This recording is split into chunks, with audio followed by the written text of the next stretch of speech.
যেমনটা আমি বললাম প্রথমেই যে এটাকে একটা কাল্ট ক্লাসিক ধরা হয়। তো কাল্ট ক্লাসিক তো চলে আসছে এবং একটা লোকের মধ্যে মানে একটা ক্লাসিকনেস বজায় থাকে এবং কাল্ট ক্লাসিক মানে লোকের মধ্যে একটা ইম্প্যাক্ট রয়েছে সিনেমাটার। এবং সত্যজিৎ বাবু তো ওনাকে নিয়ে বলার কিছু নেই।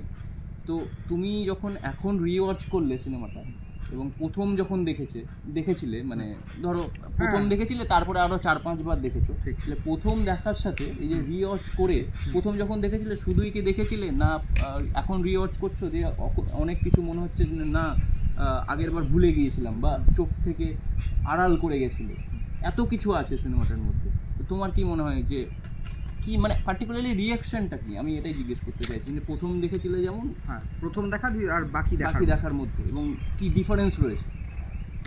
দেখো, প্রথম যখন আমি অরণ্যের দিন রাত্রি দেখেছিলাম সেটা হয় যে আমার একজন টিউটার ছিলেন চিন্ময় গুহ, উনি আমাদের একটু ফরাসি পড়াতেন আর ইংরেজির অধ্যাপক, উনি বিখ্যাত অধ্যাপক, প্রফেসর এমেরিটাস ক্যালকাটা ইউনিভার্সিটি। ওনার কথা থেকেই আমি মানে উনি বলতেন এরকম দিয়ে আমি এরকম হয়ে এটা মানে অরণ্যের দিন রাত্রি দেখা শুরু করি।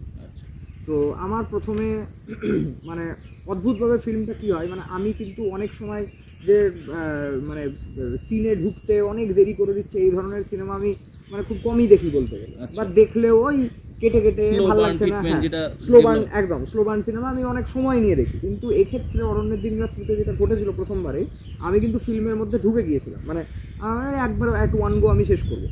তো সেটা যাই হোক একান্ত আমার মনে হওয়া, কিন্তু মানে এটা একটা অদ্ভুতভাবে সত্যজিৎ রায় এই ফিল্মটা কিন্তু কোনো পার্টিকুলার একটা ক্যারেক্টারকে নিয়ে না, হ্যাঁ, বা কোনো কিছু মানে যে একটা হাই ক্লাইম্যাক্স হবে এটা কিন্তু না, ফিল্মটা একটা সমান্তরাল গতিতে চলে যাচ্ছে, এগোচ্ছে।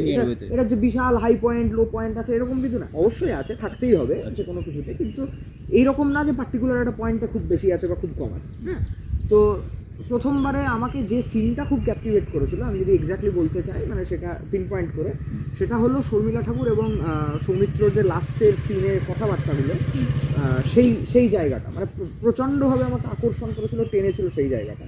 এবং একই সাথে হচ্ছে ওনাদের overall appearance through out the film, যেভাবে মানে ফিল্মটা যেভাবে প্রোগ্রেস করছে, হ্যাঁ, সেটা আমার খুব মানে খুব অ্যাপিলিং লেগেছিল মানে নিজের কাছে।